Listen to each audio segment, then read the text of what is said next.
नमस्कार, आदाब, सत श्री अकाल। स्वागत है आप सभी मित्रों का आपके अपने YouTube channel all next exam में। तो दोस्तों, कल भी हमसे करंट अफेयर नहीं हो पाए थे, तो आज हम करेंगे दोनों दिन के करंट अफेयर। आज का हमारा पहला क्वेश्चन है और बहुत इंपॉर्टेंट क्वेश्चन रहने वाला है, तो प्लीज़ नोट डाउन जरूर करें। आज का हमारा पहला क्वेश्चन है कि न्यूजीलैंड का नया प्रधानमंत्री किसे बनाया गया। तो ये आपका क्रिस्टोफर लवसन को बनाया गया। ये क्रिस हिप्किंस के स्थान के ऊपर इनको बनाया गया। बहुत इंपॉर्टेंट क्वेश्चन बनने वाला है। फिर जेसिका आर्डन थी, फिर ये बन गया ना। नेशनल पार्टी से संबंध रखते हैं और 38 में यहाँ के प्रधानमंत्री हैं। जेसिका आर्डन ये न्यूजीलैंड की आपकी महिला प्रधानमंत्री थी। ये लेबर पार्टी से संबंध रखती थी। अब कौन बने हैं? क्रिस्टोफर लवसन, ये आपको याद रखना पड़ेगा। ऑस्ट्रेलिया, जिसकी राजधानी कैनबरा, प्रधानमंत्री है एंथनी अल्वरीज। ग्रेट बैरियर रीफ, जिसको सबसे महान प्रवाल भित्ति कहते हैं, है ना, ये आपका ऑस्ट्रेलिया के अंदर पड़ती हैं। डाउन्स, घास के मैदान, आपके ऑस्ट्रेलिया के अंदर पड़ते हैं। न्यूजीलैंड की राजधानी है वेलिंगटन। कुक जल संधि, जिस तरह से भारत और श्रीलंका के बीच में पाक स्टेट, उसी तरह से यहाँ पे एक कुक स्टेट चलती है। कुक एक साइंटिस्ट था, मतलब वो खोज करता था, उसके नाम के ऊपर इसको रखा गया था। नॉर्थ साउथ द्वीप के अंदर वह ऊपर है, और जिसको हम 8वां महाद्वीप मानते हैं अपना, जीलैंडिया, उसके ऊपर बसा हुआ ये आपका पूरे का पूरा कॉन्टिनेंट है। ऐसा माना जाता है कि जीलैंडिया का बहुत बड़ा कॉन्टिनेंट था, उसमें थोड़ा सा हिस्सा उभरा हुआ बचा है, बाकी सारा का सारा हिस्सा डूब चुका है, और जो उभरा हुआ हिस्सा है वही है आपका न्यूजीलैंड। चलो जी, अगला हमारे पास जीलैंडिया, ये संभावित 8वां महाद्वीप है हमारा। और लूला डी सिल्वा कहाँ के? ब्राज़ील के राष्ट्रपति बने हैं। इटली की प्रधानमंत्री जॉर्जिया मेलोनी बनी है। फिर आपका हुन मैनेट, ये आपका कंबोडिया के राष्ट्रपति बने हैं। जस्टिन ट्रूडो, ये कनाडा के राष्ट्रपति बने हैं, कनाडा के प्रधानमंत्री हैं। बेंजामिन नेतन्याहू, ये आपके इसराइल के प्रधानमंत्री हैं। इनको याद करते रहे, कभी कभी एक पूछ लेते हैं सीधे सीधे ही। अगला क्वेश्चन हमारा सेकंड, 2028 लॉस एंजलिस ओलंपिक में किन खेलों को शामिल किया गया है? तो इसमें देखो बहुत सारे इसमें शामिल हुए हैं। Cricket, squash, flag football, lacrosse, baseball, ठीक है, सॉफ्ट बॉल जिसको कहते हैं, ये सारे के सारे खेल इस बार शामिल हुए हैं। हमारे लिए सबसे इंपॉर्टेंट है इस बार क्रिकेट में भारत का थोड़ा सा नाम ठीक चलता है, तो इसमें ओलंपिक में एक आधा मेडल आने की संभावना है। 32वां ओलंपिक 2020 टोक्यो जापान में अंदर होता, 33वां फ्रांस के अंदर होगा, और 34वां आपका लॉस एंजलिस में करवाया जाएगा। चलो जी, नेक्स्ट क्वेश्चन हम करेंगे। अच्छा, ये लॉस एंजलिस के लिए हुए हैं, अभी आने वाले टाइम के ऊपर ये अभी तो पेरिस में करवाए जाएंगे या नहीं करवाए जाएंगे, इसके लिए अभी संशय है, ठीक है। अच्छा, 1900 में पेरिस ओलंपिक हुए थे, जिसमें आपका क्रिकेट को स्टार्ट करा गया था। टेस्ट मैच, एक ही मैच यहाँ पे हुआ था, और इंग्लैंड और फ्रांस के बीच खेला गया था। ऑब्वियस सी बात है, इंग्लैंड इसमें जीतेगा। 2028 क्रिकेट का T20 फॉर्मेट, मेल और फीमेल भाग लेगा इसमें, और 6 टीमें इसमें होंगी, ठीक है जी। अगला हमारे पास है 2024 पेरिस में, अगर हम बात करें तो ब्रेक डांस शामिल होगा। 2028 में नहीं होगा, ठीक है, ये भी याद रखें भाई, ब्रेक डांस भी होगा इस बार शामिल। फर्स्ट ओलंपिक जो थे वो 1896 में आपका एथेंस ग्रीस में करवाए गए थे। आपका ओलंपिक कमेटी जो है, इंटरनेशनल ओलंपिक कमेटी है, जिसकी स्थापना करी गई थी 23 जून 1894 को, और 23 जून को ओलंपिक दिवस के रूप में भी हम मनाते हैं। हेडक्वार्टर है इसका लुसाना स्विट्जरलैंड के अंदर, और हम जो हेड हैं आपके ओलंपिक कमेटी के वो हैं थॉमस वॉक। कॉमनवेल्थ खेलों की अगर हम बात करें तो कॉमनवेल्थ गेम पहली बार करवाई गई थी हैमिल्टन कनाडा के अंदर, और 22 में करवाई गई थी आपके बर्मिंघम यूके के अंदर, जिसमें भारत का रैंक चौथा रहा था। 61 पदक हमने यहाँ पे जीते थे। एशियन गेम्स की अगर हम बात करें, सबसे पहले ये भाई दिल्ली में करवाए गए थे पहली बार, और भारत ने 51 पदक जीते थे। अब 19वें खेल हैं हुआंगझू चाइना के अंदर करवाए गए, और आपका 107 पदक जीते इस बार भारत ने। 100 का आंकड़ा इस बार पार किया भारत ने पहली बार। 28 गोल्ड इस बार भारत के नाम रहे। थर्ड क्वेश्चन हमारे पास, क्वांटम समर्थित हरित हाइड्रोजन उत्पादन प्रौद्योगिकी का विकास किसके द्वारा करा गया? तो आईआईटी और बीएचयू के द्वारा करा गया। और क्लीन एनर्जी भविष्य का ईंधन इसको माना जाता है, और पर्यावरण को अनुकूल ऊर्जा ये प्रदान करेगा। हाइड्रोजन, जिसको भविष्य का ईंधन भी कहा जाता है, उपनाम है इसका अबारह तत्व है। अबारह तत्व है, और इसका जो एटॉमिक नंबर है वो होता है आपका 1। खोज किसके द्वारा करी गई थी? कैवेंडिश के द्वारा करी गई थी। और इसके 3 क्या होते हैं, इसको आइसोटोप्स होते हैं, प्रोटियम, ड्यूटियम और ट्रीटियम, ठीक है जी। ड्यूटियम जो होता है आपको, उसको हैवी वाटर भी कहा जाता है। तो नेक्स्ट क्वेश्चन हमारे पास, सूर्य ऊर्जा का स्रोत क्या होता है? यह नाभिकीय संलयन, आपका एटॉमिक फ्यूजन, ठीक है, एटॉमिक फ्यूजन, इसके होता है आपका नाभिकीय संलयन की बात करें। सूर्य की ऊर्जा का स्रोत, सन में जो लाइट होती है वो किसकी वजह से होती है? आपकी न्यूक्लियर फ्यूजन की वजह से। शुद्ध शून्य कार्बन उत्सर्जन का लक्ष्य, भारत ने बोला कि हम 0 कार्बन एमिशन का टारगेट रखते हैं 2070 तक।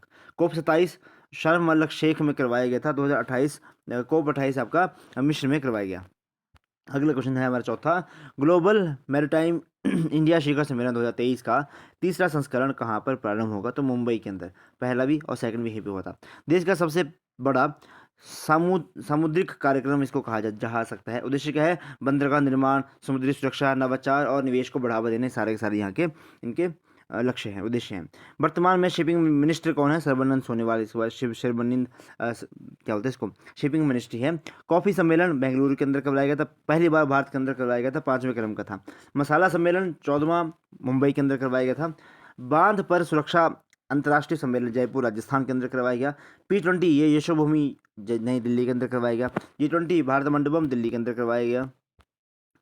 5वां क्वेश्चन हमारा आज का, विंझिंग अंतर्राष्ट्रीय बंदरगाह कहाँ प्रारंभ हुआ? तो केरला के अंदर हुआ ये भाई। पहले ही बार जहाज पहुंचे यहाँ पे झेन हुआ, और 15 चाइना का था शायद यहाँ पे। निर्माण इसका राज्य सरकार के द्वारा करवाया गया, 70% राज्य सरकार ने दिया और 30% यहाँ पे अडानी ग्रुप के द्वारा दिया गया। सिल्वर लाइन प्रोजेक्ट ये आपकी केरला के प्रोजेक्ट था, ये कसारगोड से लेके कुछ इस तरह से है, थोड़ी सी चलती सिल्वर लाइन परियोजना। मोतियों की माला पहनाने के और नीतियाँ बनाने के लिए भाई, मोतियों की माला किसने बनाई है भारत को?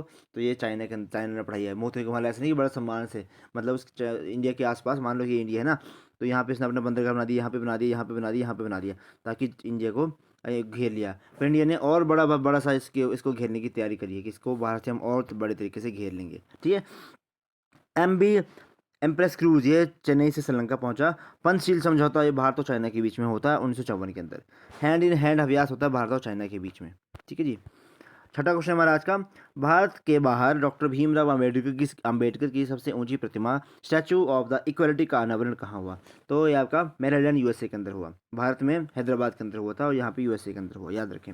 19 फीट की है और वास्तुकार राम सुतार ही हैं, जिसने आपका स्टैचू ऑफ वो भी बनाई थी, मतलब उन्होंने तो बनाई थी पहले वाली भी। स्टैचू ऑफ द नॉलेज ये भाई लातूर महाराष्ट्र के अंदर है, भीमराव अम्बेडकर की ये प्रतिमा है। ठीक है। वल्लभ भाई पटेल की बनाई थी भाई पहले राम सुतार ने। ठीक है जी। अगला है हमारे पास स्टैचू ऑफ द यूनिटी, ये भी सरदार उन्हीं के द्वारा बनाई गई थी। अच्छा, भारत का पहला कानून मंत्री ये आपका डॉक्टर भीमराव अम्बेडकर थे। इनकी पत्रिका का नाम है मूक नायक पत्रिका। जातियों का अंत एक पुस्तक थी और 14 अक्टूबर से लेकर 1956 तक ये बौद्ध धर्म इन्होंने अपनाया था और तीनों गोलमेज सम्मेलनों में इन्होंने भाग लिया था। जो राउंड टेबल कॉन्फ्रेंस होती है इन्होंने भाग लिया था।